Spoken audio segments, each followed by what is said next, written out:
आशा है आप परिवार सहित सकुशल होंगे। ये कक्षा 6 गणित में आज हम पूर्ण संख्याओं के समृद्ध गुण को समझने का प्रयास करेंगे। ठीक है, जैसा कि आप जानते हैं प्राकृत संख्याएं और पूर्ण संख्याएं, तो मैं जैसा कि आप जानते हैं कि हम वस्तुओं की गिनती जो शुरू करते हैं 1, 2, 3, 4 इनसे शुरू करते हैं और इधर कहीं अंत नहीं है, तो इन संख्याओं को हम कहते हैं प्राकृत संख्याएं। प्राकृत संख्याएं या गणन संख्याएं भी कहते हैं, क्योंकि हम इनमें इन्हीं से गिनती शुरू करते हैं। तो सबसे छोटी प्राकृत संख्या 1 है और सबसे बड़ी नहीं लिखी जा सकती। जब इन्हीं संख्याओं में हम शून्य को भी सम्मिलित कर लेते हैं, यानी 0, 1, 2, 3, 4 और आगे कहीं अंत नहीं है, अनंत तक जाती, तो इन संख्याओं को हम कहते हैं पूर्ण संख्याएं। ठीक है, तो इन्हीं पूर्ण संख्याओं के समृद्ध गुण को हम समझने का प्रयास करेंगे। पूर्ण संख्याओं के विभिन्न क्रियाओं के अंतर्गत जो संक्रियाएं हैं, योग, व्यवकलन, गुणन एवं विभाजन, इसके अंतर्गत पूर्ण संख्याएं समृद्ध हैं या नहीं, ये समझेंगे। ठीक है, तो पहला मैं ले रहा हूँ योग की संक्रिया। योग, अब योग, इसमें आप जो है कोई भी 2 पूर्ण संख्याएं लीजिए। ये लिया हमने, मान 0 और 5, तो जोड़ का हमारा क्या आ गया 5। तो ये क्या है, ये पूर्ण संख्या है, ये पूर्ण संख्या है। अब हम ले रहे हैं दूसरी संख्या, मान लो 10 और चलिए 6 ले लिया, क्या आया 16। तो ये भी क्या है, पूर्ण संख्या। तो इससे हम देख रहे हैं कि कोई भी हम पूर्ण संख्याएं जोड़ेंगे तो हमें पूर्ण संख्याएं प्राप्त हो रही हैं। इसका मतलब ये हुआ कि पूर्ण संख्याएं योग के अंतर्गत समृद्ध हैं। ठीक है, ये समृद्ध हैं। अब हम देखेंगे व्यवकलन। व्यवकलन का मतलब होता है घटाना।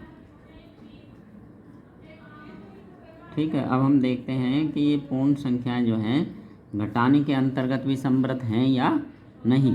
तो अब हम कोई संख्या लेंगे। ठीक है, हमने मान लो 20 ले लिया और इसमें से हमने 5 घटाया, तो हमारे पास क्या आ गया 15। तो 15 भी हमारी क्या है, पूर्ण संख्या है, पूर्ण संख्या।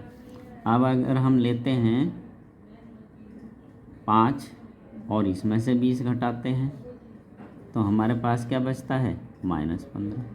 अब -15 तो पूर्ण संख्या है नहीं, ये क्या है, यह है पूर्णांक।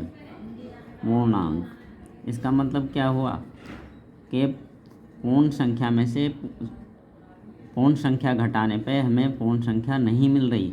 क्या मिल रहा है, पूर्णांक मिल रहा है, दूसरी संख्या मिल रही है।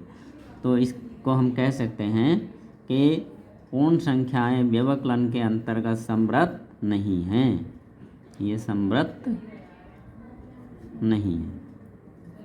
अब देखेंगे गुणन। ठीक है, गुणा में गुणन। अब कोई भी 2 संख्याओं की गुणा करते हैं हम, चलिए 3 + 5 = 15। क्या है ये, पूर्ण संख्या है, पूर्ण संख्या।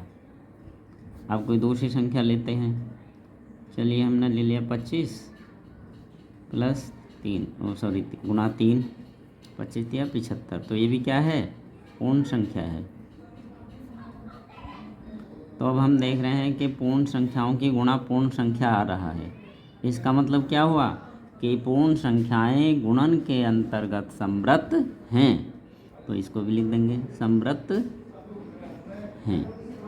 अब देखेंगे भाग में विभाजन। भाग में भी पूर्ण संख्याएं समृद्ध हैं या नहीं हैं। तो देखिए हमने 10 को भाग किया 5 से तो हमें क्या मिला, 2 मिला। तो 2 क्या है, 2 पूर्ण संख्या है, पूर्ण संख्या। अब अगर हम 5 को भाग करें 10 से, 10 से, तो हमें क्या मिलेगा, 5/10। अगर इसे सरल करेंगे तो 1/2। अब 1/2 क्या है, ये तो परिमेय संख्या है, पूर्ण संख्या है ही नहीं। 1/2 क्या है, ये परिमेय संख्या या भिन्न संख्या भी कह लें, चलो परिमेय संख्या। तो देखिए यहाँ दूसरी संख्या प्राप्त होगी, पूर्ण संख्या प्राप्त नहीं हुई। इसका मतलब क्या हुआ कि पूर्ण संख्याएं विभाजन के अंतर्गत समृद्ध नहीं हैं। तो इसे लिख देंगे समृद्ध नहीं हैं। तो ये सारी क्रियाएं हम प्राकृत संख्याओं पर, जिन्हें हम गणन संख्याएं भी कहते हैं, उन पर भी करके देखेंगे कि प्राकृत संख्याएं कौन कौन सी संक्रिया के अंतर्गत समृद्ध हैं। ठीक है, अब आपने ये तालिका भरनी है, पूर्ण करना है इसको।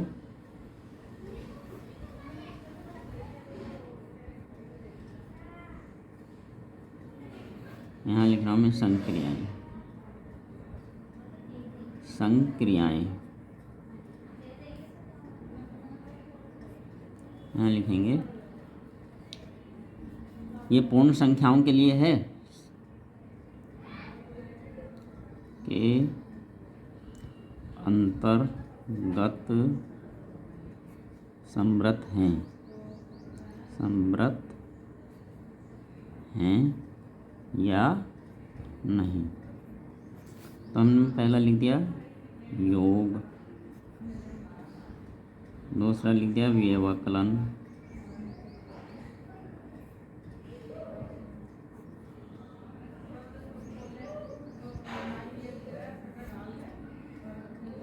तीसरा लिख दिया गुणन,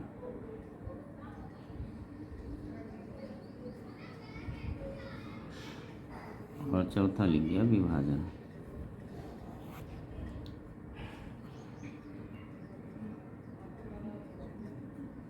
तो बस आपने हाँ या नहीं लिखना है इसमें, ठीक है। इसको पूरा कर लेंगे, और जो ये मैंने क्रियाएं करी हैं आप इनमें और अन्य संख्याओं को करके देखेंगे किसी में सही बैठता है या नहीं। धन्यवाद।